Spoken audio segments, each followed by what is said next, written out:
But I think the main things is at the end of the day, volleyball is volleyball. It's in the same 9x9 court, and the rules are the same. So we. Is that on the back of your shirt? Yeah, it's on the back of the shirt. A little free shout out for you. And it doesn't matter who's on the other side of the net. You need to still execute to the best of your ability if you want a chance to win. That is right, Brett Walsh. Welcome back, boys and girls. This is episode 6 of the 9x9's coverage of the 2024 Paris Olympic Games.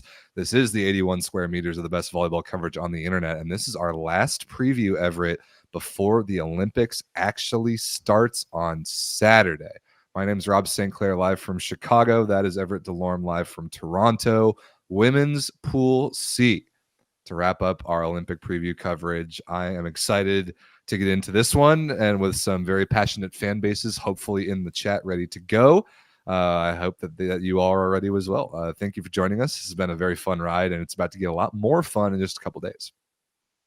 Yeah, days away now from the Olympics. It's starting to feel it. It's starting to get palpable, and we are here to break down. We have already broken down 5 of the 6 pools, and now we're here to wrap up with Women's Pool C.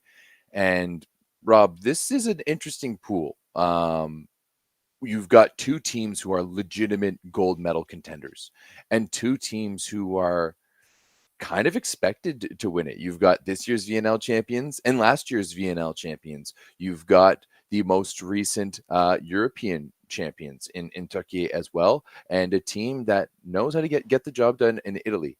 And filling up the pool, you've got the Dutch, who made a surprising run to the bronze medal last year, upset my Canadian women at the VNL, and then squeaked into that last position. And then the Dominican Republic. The Dominican Republic qualified directly through the Olympic qualifying tournament last year, Rob, upsetting both Serbia and China on the way. However, they did not really play VNL, and it was an interesting roster that they brought to VNL. So they are a complete dark horse when you come into when looking at this pool. Fascinating pool. I think we should start with the Dominican Republic. You just alluded to how they got to this point. They came out of nowhere to go 6-1 in a very hard pool last fall at Olympic qualifiers. I wouldn't say they came out of nowhere. They did beat the United States and win the Norsika Championships just a few weeks before that. Good point. So they were able to get that done. Good point. I mean, yeah, the beating Serbia, China, that I certainly did not see coming. They did make it to the Olympics in 2021. They lost in the quarterfinals. And then, like you said, this VNL, they were a non-factor. They basically punted the thing. They did not take it seriously. They have not really shown the rest of the world what form they are in right now. That makes them a dark horse. It makes them difficult to predict because we've seen their peaks in this quad, and we've seen quite a few valleys when they either play poorly, whether by design or just by how they do or don't get off the bus that day. This is a team that I struggle to wrap my head around this team, man. They confuse me. They have elements of the Cuban men where they are outrageously physical. Yes. But they and because of that physicality, they can steal games from even the best in the world. Like if they play their best, they will be a difficult team for both Italy and Türkiye to beat. But if they play poorly, they can go 0-3 and go 0-9 in sets in this pool. And I don't really know how to predict that. I also think there's a German men element to them. Not that they're dominated by the opposite in Grozer, but by like that their most recent great volleyball was at Olympic qualifiers, and we haven't seen them since. So this is a tough one for me to predict. But you saw them in person at that not at Olympic qualifiers, at the Norsika Championship last fall, like you said, when they won. They beat my United States in the final, and you came away from that tournament being really, really impressed. So like, tell me how I'm supposed to feel about this team. Tell me what you felt about watching them in Quebec City, like kind of dominate the continent.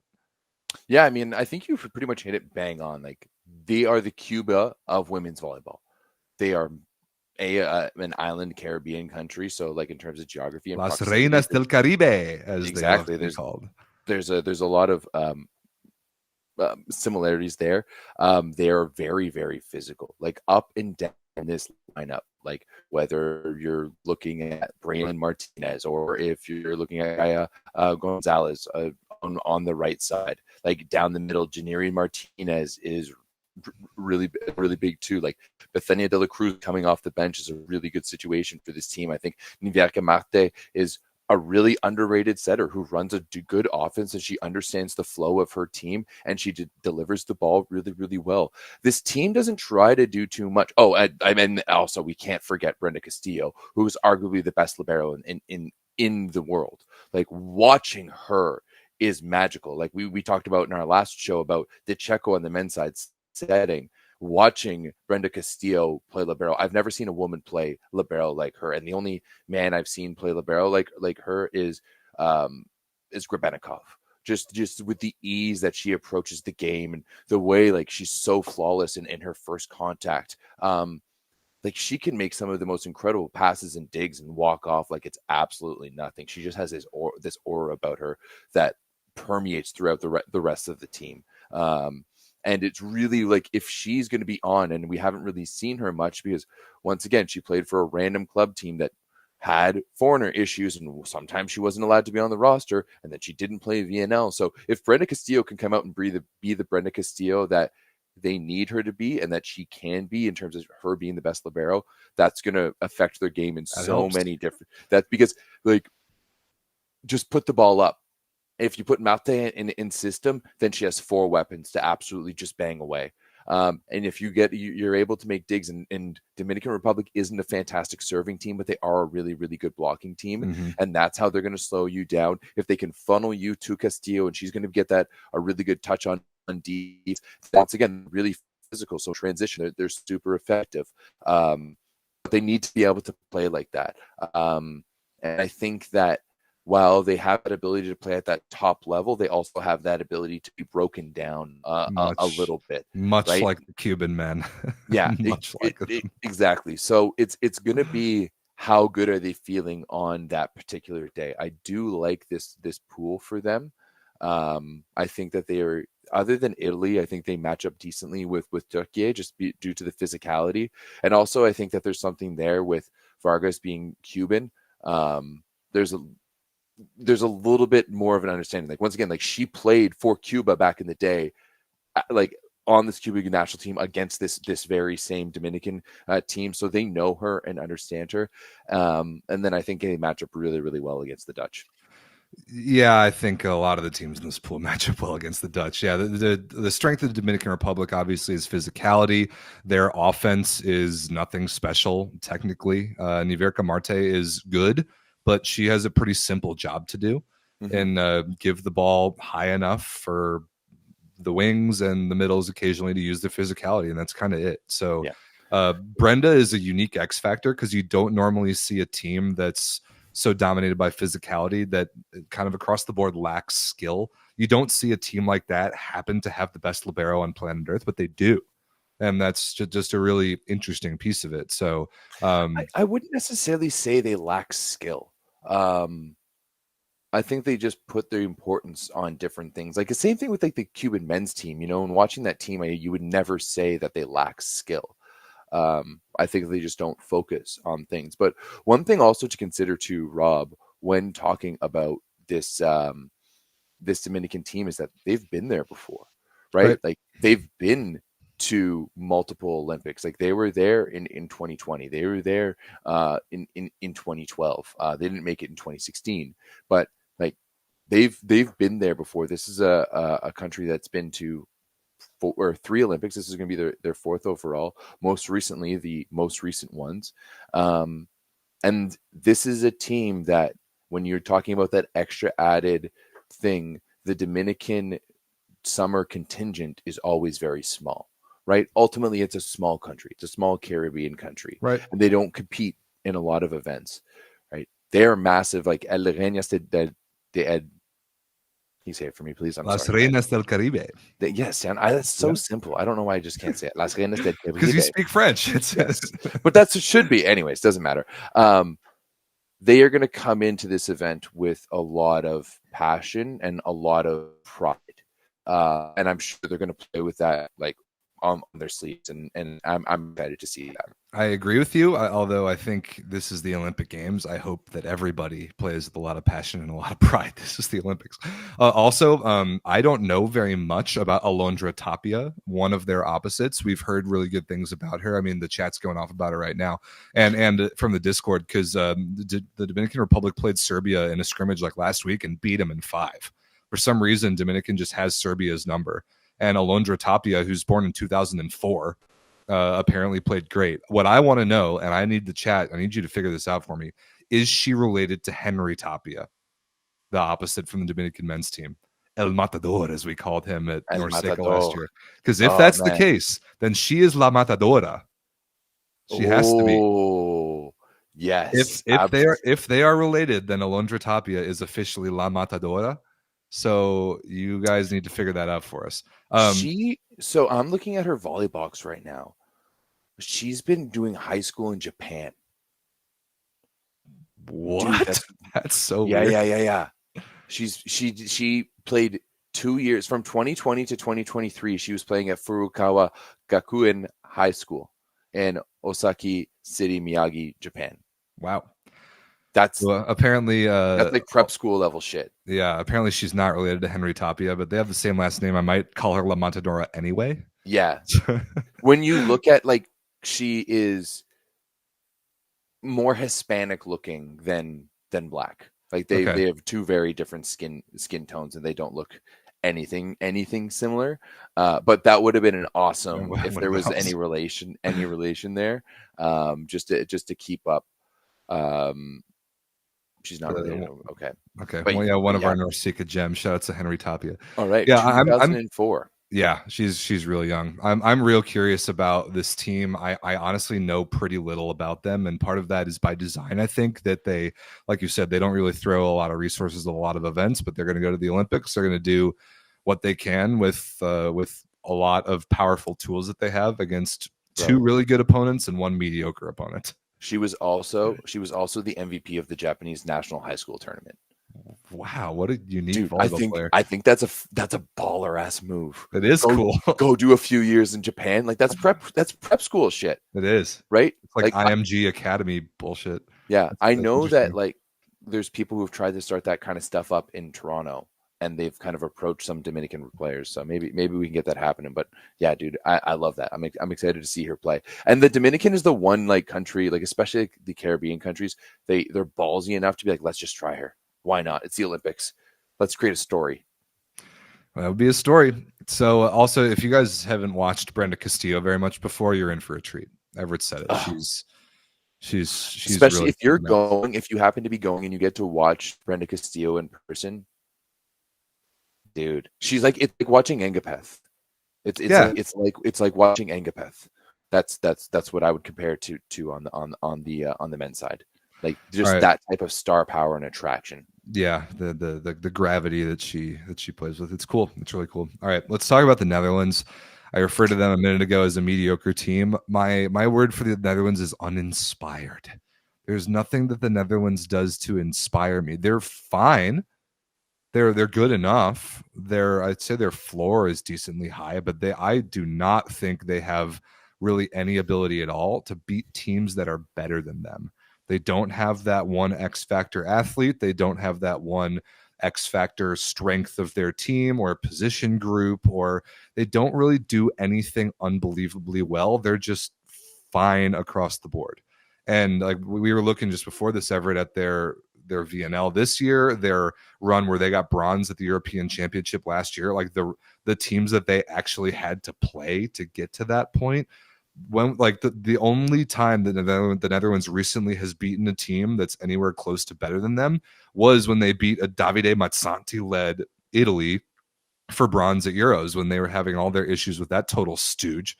Then you see what Italy is now. So like in VNL this year, Netherlands 7-5. They did not play even remotely well at all against Olympic level competition. Their only good win was against Canada. We gave them that win. I don't see the Netherlands having really any chance against Italy or Türkiye. And when the Netherlands plays the Dominican Republic, it's just going to be about how the Dominican Republic plays. If they play well, the Netherlands will lose. If the Dominican Republic plays poorly, the Netherlands will probably get a win there. But like, this team does not inspire me. I don't see the top end, like, I don't see any top end ability there to be relevant in the greater scheme of the Olympic Games. I mean, you're bringing up a lot of negative feelings for me right now, Rob. Because the worst is that we talked about it just as we were waiting in between the two shows, and that the minute that they won bronze against Italy, I was talking to Matt Kruger, who's the assistant coach of the Canadian women, and we were like, shit, that's not good. Because at that point, like, everyone knew that the race was going to be coming down to essentially Canada and Netherlands. Just when we were breaking down everything ahead of us in terms of the Olympic qualifying tournament. And yeah, like this team, other than that one win against Italy, where there was so much more going on what was going on the other side of the net and the dynamics of that team than it was about what was going on the Dutch side of that. Yeah, like I think if you look at their two biggest wins, this is definitely me being salty, but if you look at their two biggest wins over the course of the past year, they were kind of handed to them.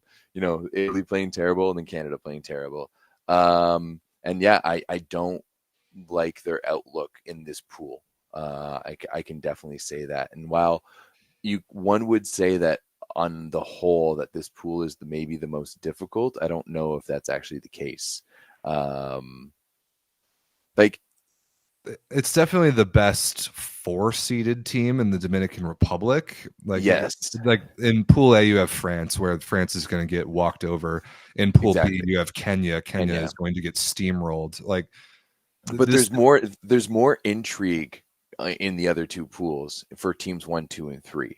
Like, for me, this one is a clear pool in terms of, like, you have two teams who are very good. And then it just kind of drops down after that. Right. Yeah. The Dominican Republic is that unpredictable X factor team. And then the Netherlands is just kind of there. They're just kind of there. Honestly, I hope that the Netherlands proves me wrong, that they surprise me by doing something interesting. Yeah, by making it interesting, doing something relevant in this pool, and affirming the fact that they belong in this spot. Because if they don't do that and they do kind of what we expect them to do, I think it will be more painful for Everett and the Canadian fan base about what they could have done in this spot.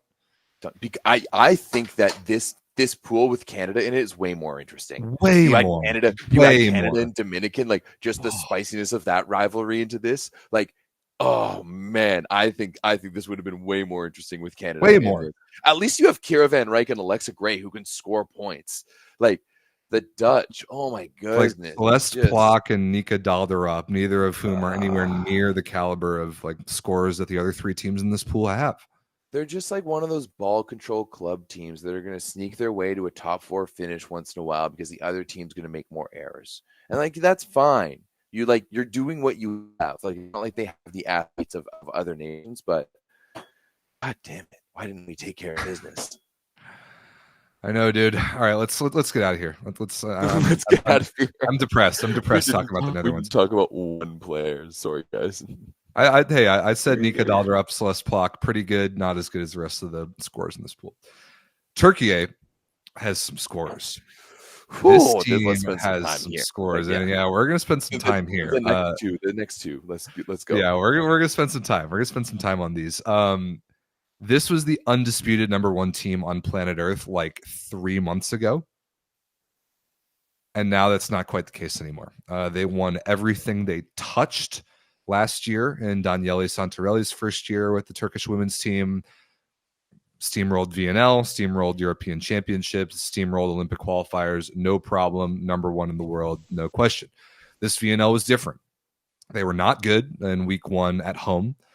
They lost in the quarterfinal in an unbelievable match to Poland, but they failed to reach the medal rounds.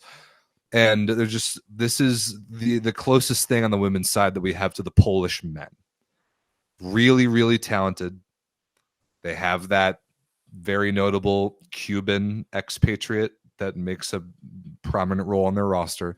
They have a lot of federational support, but they also have a lot of pressure from the fan base and the media because volleyball is a very big deal in their country.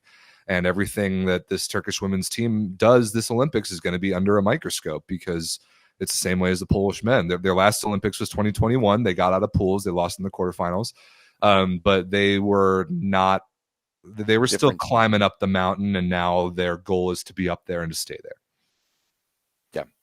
Yeah, absolutely. That was a different team back then in 2021. And the reality is two factors. One, Melissa Vargas. Yep.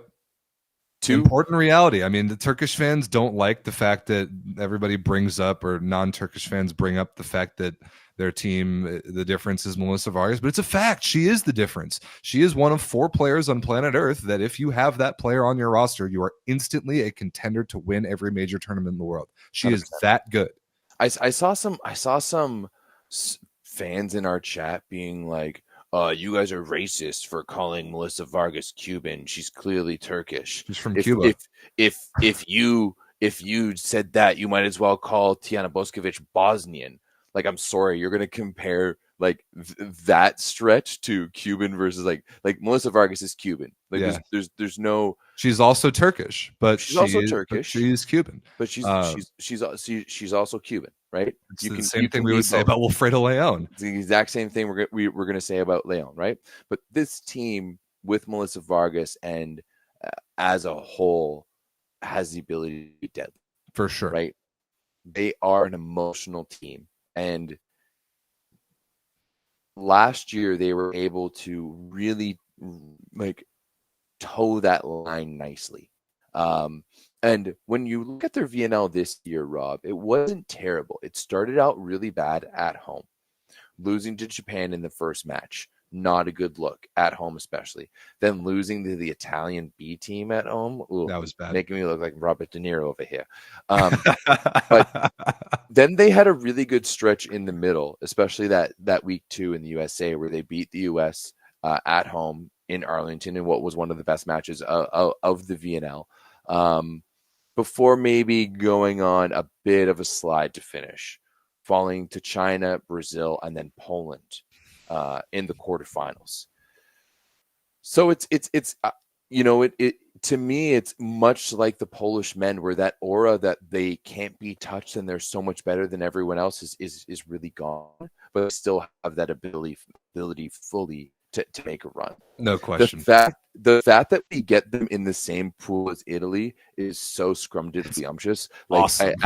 I love it so much. I love the fact that these two teams are going to go toe to toe right off the bat, and it's just going to add a potential, because one thing, one of the good things I think is, okay, maybe not with how they're doing it, but it does give more potential for them to be on opposite sides of the bracket, right? Or at least they definitely won't see each other in the quarterfinals. So it leads to a potential really good matchup with them again in the semis and in the finals. And I always love, like, when two really good teams play each other in pools and they have to play each other again in the playoffs. It just adds that other layer of something, especially at the Olympics. But it's awesome. Well, I want to dig into some of the details here because, first of all, you mentioned Türkiye versus Italy. One of the things that I love, Daniele Santarelli coaching against his wife, Monica De Gennaro, plays libero for Italy. Oh, which is awesome. I think that's so such cool. a wild detail.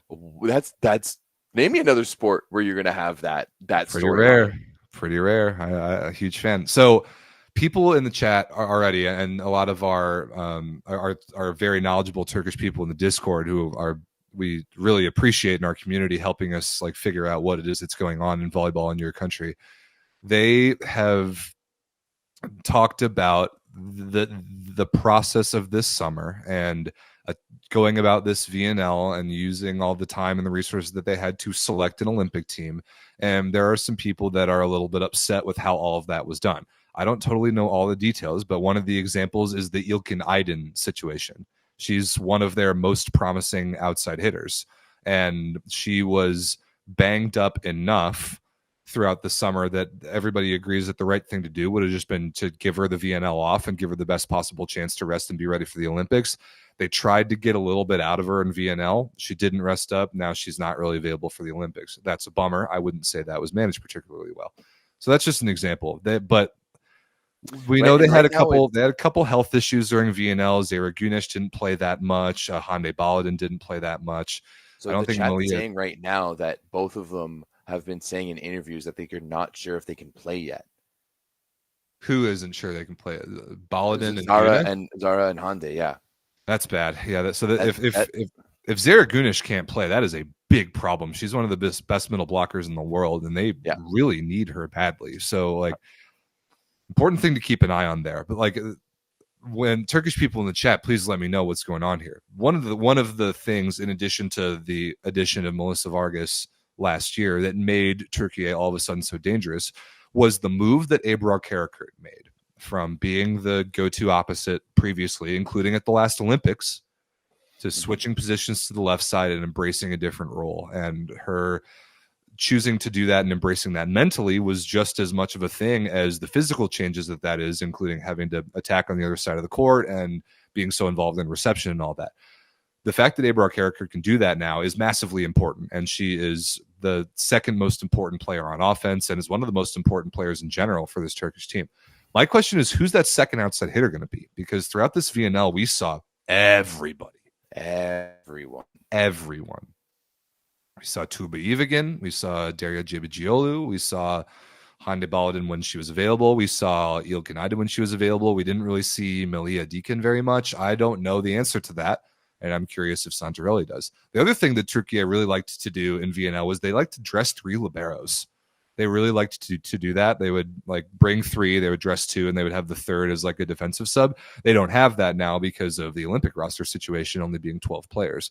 And for some reason, I think the reason is health concerns, they use their alternate spot on a middle, Beza Araja, which I think people were also really interested in.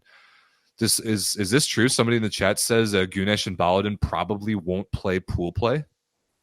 I mean, that's a massive deal if that's the case. That would be a massive deal. That really opens the door for the Dominican Republic, in my opinion.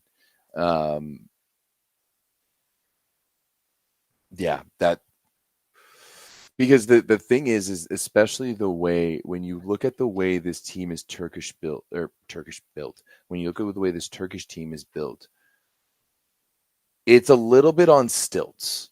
It's a little bit on stilts compared to some of the top teams, right? Like Italy has, like, you can still go to Antropova, and Antropova can put up numbers, right? So quality throughout that roster. Brazil, we talked about it. It's about the depth and how that roster works together. The same thing for USA. It's about like that roster and how it communicates. Even like Japan has that depth, with no, like, if Türkiye is forced to go with Ebrar back on the right side, or if Ebrar Karakurt isn't happening for them, and it's just Melissa Vargas. She did lead the VNL in scoring, but as we saw in those last matches, it started to be not enough. So can she get that support from the rest of the offense? And now oftentimes that support especially came down the middle from Zara Gunesh. And Ada Erdem, who is an all-time legend, and we assume is healthy and ready to go. At least I hope, because she is awesome. Yeah. So currently Zara, Hande, and İlkin are not training with the team, and they may not play in the groups. Okay, so thank you, Turan, in the chat. Yeah, if there's an interview from Turkish media, please let's share it with us in the Discord or somewhere. Yeah, this is a fragile team, both in their current injury situation, but also in kind of the way that they're constructed. If you take one, maybe two players out in the wrong places, they all of a sudden become incredibly beatable. Mm-hmm. But there is no question at all that the ceiling is Olympic gold, and I think the expectation. Maybe to a fault, the expectation is Olympic gold for sure. 100%. You know what? Even with these issues, I think they still have that ability. Definitely. The Olympics is a 2-week run that's all about momentum, And if there's one place that can fuel it, it's the Olympic Village. Right? If there's one place that you can feel that and you're getting that build up, especially if you're winning and doing good, is the Olympics. And, you know, big time players play on big time stages. And now it's really up to see if Melissa Vargas is that big time player. Like in everything she's shown us before on the club level, on the the international level so far, she's shown us that she is that player. But now she has to perform at the Olympics. In my opinion, like it for her in terms of her legacy and how she is, it's not Olympics or bust for me. But she has to have a performance. We have to be walking away and being like Melissa Vargas was the best, if not one of the best players in the tournament. And that's especially if they're going to have this many injuries. Like if you have injuries to two of your key players, like in my opinion, you have to have Hande Balladine. Your starters have to be like Ellerkert and Balladine on the left side. Like Balladine plays that P2 role perfectly for club and for country. And then Zara Gunesh, the best middle blocker and top blocker at the 2021 Tokyo Olympics. As much as this team needs the Erdem as the leadership role, I think Zara Gunesh also brings a lot of leadership. And to be perfectly blunt, like she's best homies with Vargas, and that is important, right? She is a much better version of Thanasis Antetokounmpo on Milwaukee. She keeps that stuff going. Yeah, I mean, we saw Melissa Vargas play in person, Everett, and we were blown away at the things that she can do on a volleyball court physically. She plays like a man. She plays like a dude, straight up. She plays like a dude, and I mean that in like the most in the best possible way. Don't take that out of context here. No, it's incredible. I've never seen a woman, or definitely even to a degree, a player with the tools that she has. Her serve is absolutely tremendous. The angles that she can create front row and back row. I had a take for a long time, like in the 2010s when men's volleyball was dominated by opposites, that a lot of those opposites actually attacked better out of the back row than the front row because they had more room to work with. Like Vargas is kind of like that, and that is overwhelmingly rare. But at the net too, like she's so insane. She's so long. She has the ability to find, like, oftentimes when you're hitting at the peak, like players don't hit like a Matt Anderson, for example. When he's hitting at the peak of the swing, there's a lot less power up there. You're generating a lot more power when you're like further down. Balls in front of you, the ball's in front of you, and it's going to be a slightly shorter arm swing. But Melissa Vargas has that ability to play at the top of her hand contact and then play at the top of her peak and still curve it in with pace. She has such a natural contact on the ball. Like it's that Cuban. The Cubans just hit the ball like no one else. Different. It's different. It's awesome. It's awesome to watch. And I really like Elif Shaheen at the setter position, by the way. Yeah. I'm very high on her, and I strongly believe that she will be the starter. And then the other thing that we got to talk about, they have the best coach in all of volleyball. If there is one coach that is equipped to get the most out of whatever he has with this team, even if they're broken and fragmented physically, no matter what they have, Daniele Santarelli is the guy to get the most out of them.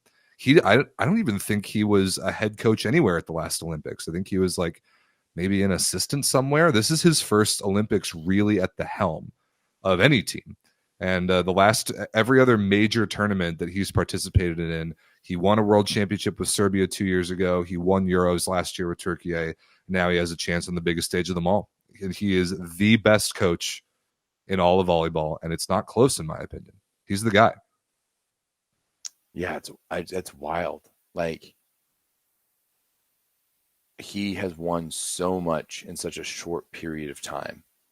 Bro, this dude was an assistant until 2017. I know.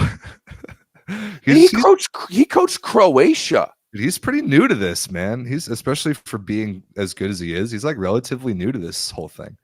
It's incredible. No wonder Croatia qualified for the VNL that years ago. They had Santarelli.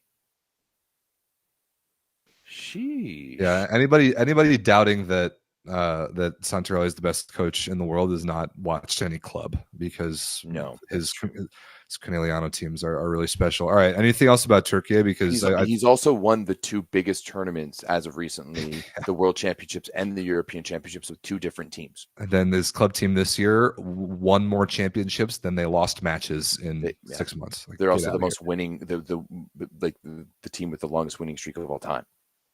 He's the best, and I put a lot of faith in teams coached by Daniele Santarelli, and especially when you have a scorer of Vargas's caliber, a system, but underneath that, talented, experienced players with leadership and a strong, supportive federation. This team is built for Olympic gold. The question is, can they go out and do it? That's it. Santarelli is just a lucky boy. Remember when we do know that Brazilian people and Turkish people go at it online about volleyball quite a bit, so I think we can. That would be that would be unbelievable. Ideal quarterfinal or semifinal. Brazil versus Türkiye. So my fireworks! All right, honestly, we got to talk about Italy.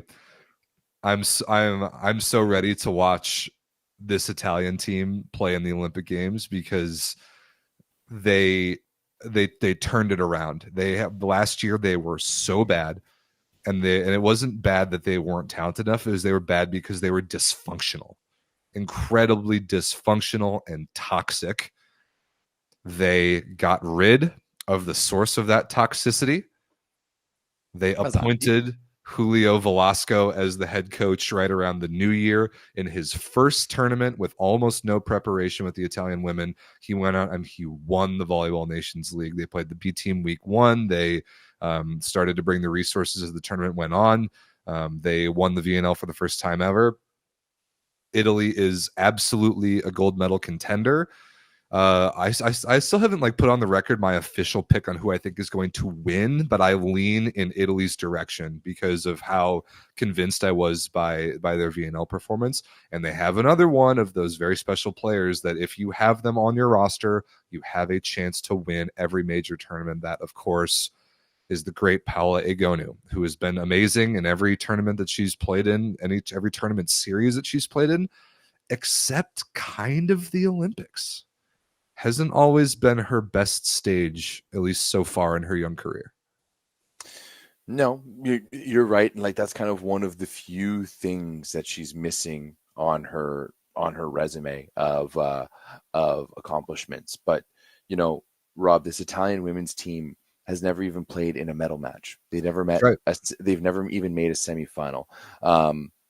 4 fifths at this event. 5th in Tokyo, in London, in Beijing, and in Athens, 9th in Rio and in Australia. I think at the end of the day, I'm very confident saying that I think this team is going to better that result. Oh, yeah. However, when it comes down to gut check time, it's really going to be about how well Paola Egonu performs. I think that this team, much like Türkiye, has some weaknesses on the left side. Miriam Silla and Karina Bossetti is a solid pairing, but by no means outstanding. Right. And then it quickly drops off once you go to Loveth Omorui and Gaia Giovanni. Yeah, it's really sad too that Alice De Gradi tore her ACL last week or 2 weeks ago. And it was Pietrini is out as well. Pietrini is out for the summer. The outside hitter core that they could have would be a lot stronger and deeper than what they do have. I really feel for DeGradi and Pietrini together on this. That would be sick. Yeah, I really do feel for both of those players, DeGradi in particular, because she was there for VNL. She earned an Olympic spot and then got hurt badly in training, and that just is the worst and should make us take a look at really what we're putting all these players through on a month-to-month, year-to-year basis. But different conversation. Loveth Omorui was named as the last outside hitter to the roster just this week. she'll be ready to go to the best of her ability. But I mean, she thought that she was on the outside looking in, and now, as of this week, learned otherwise. Sila and Bossetti will definitely start. Sila is the scorer. Bossetti is the ball controller. They definitely have weaknesses in each other's strengths, so to speak. Miriam Silla is going to be a massive serving target, and Katerina Bossetti is not a person that you want to give high balls to attempt to score any points. Just not going to go super well. But you have Paola Egonu. She's amazing. You have one of the best setters in the world in Alessia Oro. You have a terrific core of middle blockers. You have, in my opinion, the second best libero in the world in Monica De Gennaro, whose husband is coaching Türkiye. And you have the Italian system. That, I think, was the thing that in this VNL impressed me the most, is that Julio Velasco gave this team back an identity so quickly, and that they used their strengths and their attention to detail in addition to their size and physicality to kind of dismantle Japan in that gold medal match. Their blocking system is so impressive. The way that all of their middles move around, Farr and Danesi will be the starters, but Lubian is super capable. They are really solid technically, and they have that Italian skill that's just like born and bred in the water in that country, similar to how we feel about the men. And the way that a team is built, like you mentioned that Türkiye's status as a contender, at least in this Olympics, not only because of their health, but they're built a little bit on stilts. It's not quite like the sustainable method of building a champion. Italy's foundation is like solid rock, dude. They are built in a way that I trust to have success at the Olympic Games. Yeah, but I do think for me, with those holes that they have on the left side, you're really starting to get down to that depth chart. True. Right? Like, I really watching along with Omarui, was it Firenze this year? Was that the team that I really liked watching? She was on. She was one of the outside hitters. Chieri. She was on Busto Arcitio previously. Yeah, she was on Chieri with Skinner. Yeah. There's a lot to be left desired there. I think if you're getting down to that point, and as you said, like, I don't think that she was on the VNL roster. I don't think she was out there like competing and stuff like that. So she might not be in form either. So there's once again, much like Türkiye, there's a lot of optimism. There's a lot of reasons to be optimistic, and I think that there's at least medals in Italian fans' future, but there's some big question marks as well too. Yeah, so it's similar to the Italian men. I mean, the game plan for beating the Italian men is going to be to put as much pressure as possible on Yuri Romano, the opposite. The game plan of beating the Italian women is to put as much pressure as possible on both outside hitters to do what they're not super good at. In Sila's case, it's to receive. In Bossetti's case, it's to score. And then the two outsides off the bench are really similar. Like Omarui is a scorer and Giovannini is a ball controller. If either of them get forced into action, you're going to want to force them to do what they're not super good at. Yeah. The X factor, though, is Egonu. You have Paola Egonu. And even if some of those things are not going well, Paola Egonu can single-handedly win you an Olympic medal. I don't know if she can single-handedly win Olympic gold with the caliber of competition that they're going to play against, but she's damn close. She's single-handedly won Champions Leagues. She is that good. And according to her VNL look, she looks like locked in and in shape and ready to go. Yeah, she does. And I think one thing that we also need to talk about too is the middle core on this team. Lubiam, Danesi, Sarah Farr, it might be the best middle core in international volleyball with the three who are maybe not interchangeable, but definitely it looks like it. And with a setter like Alessio Oro, who has that ability to find them, working with the middles, especially in transition for Italy. I like how they run their middles in transition is going to be key to opening things up. I almost think that targeting the middles in general, like I would want my middles, if I'm Italy, to have more combined attempts than Miriam Silla. I agree with that. If that's the case that you're getting in, where like Silla's going to be your second most in attempts after Egonu, but if regardless of who's in there, because I think you can almost interchange them, I would start with Farah and Denesi, but like Lubian is also a fantastic. Lubian's got the serve. That's the X factor too. That hybrid is absolutely savage. And Italy definitely has a strength as a serving team. They're real good in that area. Well, that's it. Like their serve block game, like needs to be on point. Man. Their block game is really remarkable. And what they can do, you've been very high on Ekaterina Antropova this year for very good reason. She's excellent, and I'm excited that we get to see her at the Olympics. What Italy is likely to do, and they're probably the only team in the world that's going to do this, is they're going to do the delayed 6-2 thing, where after Egonu goes back to, well, like for example, when Egonu goes back to serve, they'll put in Antropova in the front court to block. They'll let Egonu serve, and they'll have that one rotation where they don't have a setter on the floor. Then when Egonu's done serving, they'll put in Kambi, the backup setter. 3 rotations later, they'll get back around. Antropova will serve. Egonu will come back into the front court to block. They won't have a setter. Then when Antropova's done serving, they'll bring Oro back in. That's 2 nasty servers, 2 great blockers, and just a good utilization of the resources that Julio Velasco has. They're, as far as I can think of, they're them and like maybe Poland with their 2 opposites might do something similar, but I don't think they'll take their setters off the floor. I really like the way this Italian team is built. But I think we've pointed it out that scouting against them is like their weakness is well known. It's the outside hitter position, and it's going to be about picking on that weakness and trying like hell as best as any team can to defend against Paula Egonu, which is not an easy task. No, I mean, when you're looking at her outings in the VNL, 5, 6, 7, 8, 9, 10, she played 10 matches. 6 of them she scored over 20 points. Sorry, she only played 9 matches because she has no stats here. Even less than that. She's gonna drop. She's gonna be averaging 5 points a set. Yeah, like that's easily maybe even 6 or 7 on the regular. I think 7's pushing it. Like that's going to be really high. But she is like 5-6 points a set. Easily. Like if you look at the VNL playoffs, 20 against the USA, 22 against Poland, 27 against Japan. She's just going to be able to, dude. She's special, and she knows how to win championships. Once again, she showed it in the Champions League again this year.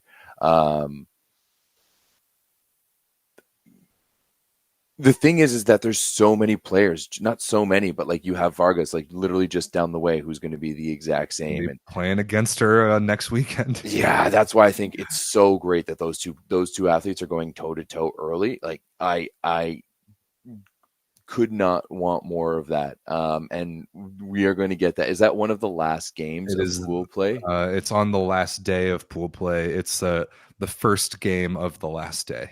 On Sunday, August 4th. Why? Yeah, it's a 3 a.m. Eastern game. That's gonna suck for us.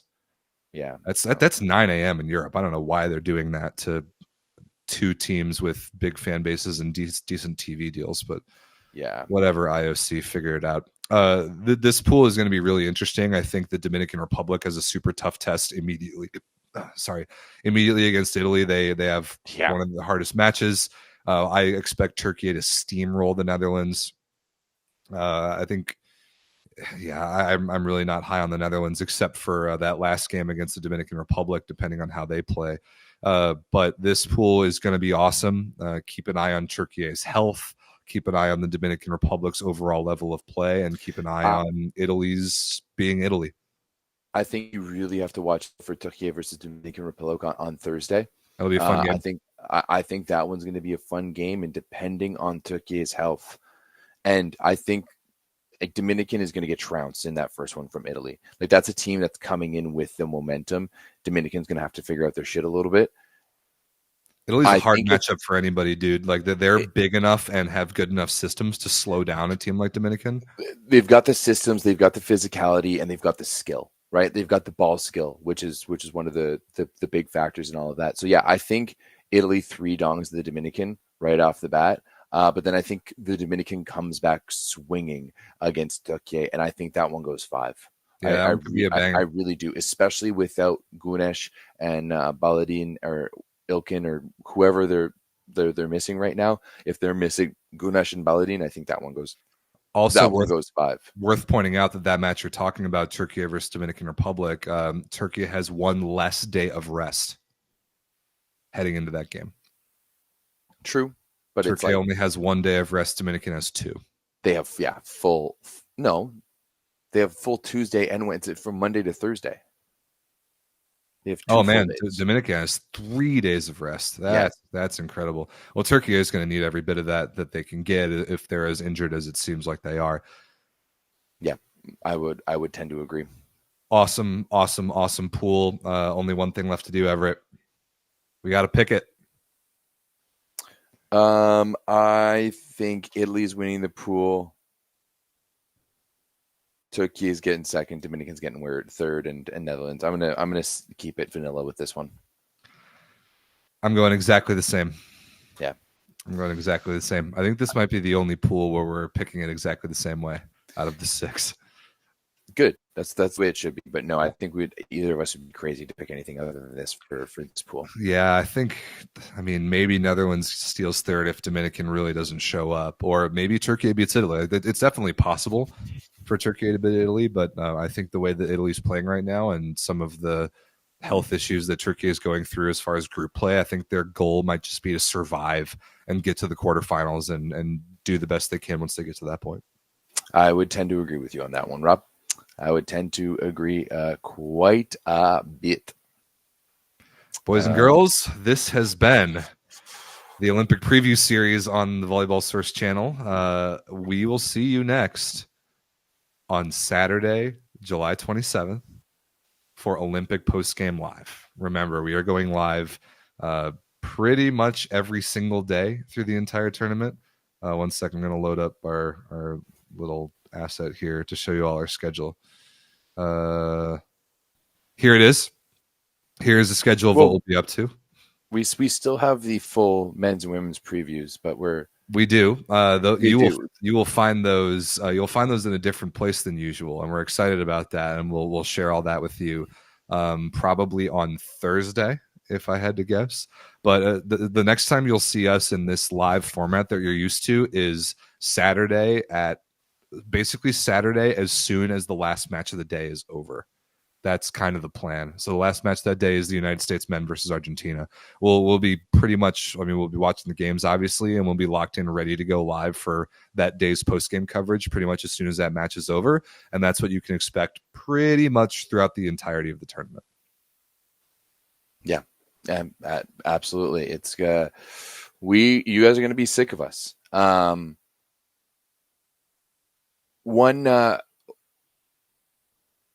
One request that I do have is that if you do see us on any other platform, under any other branding, please please comment, please support, please make yourselves known.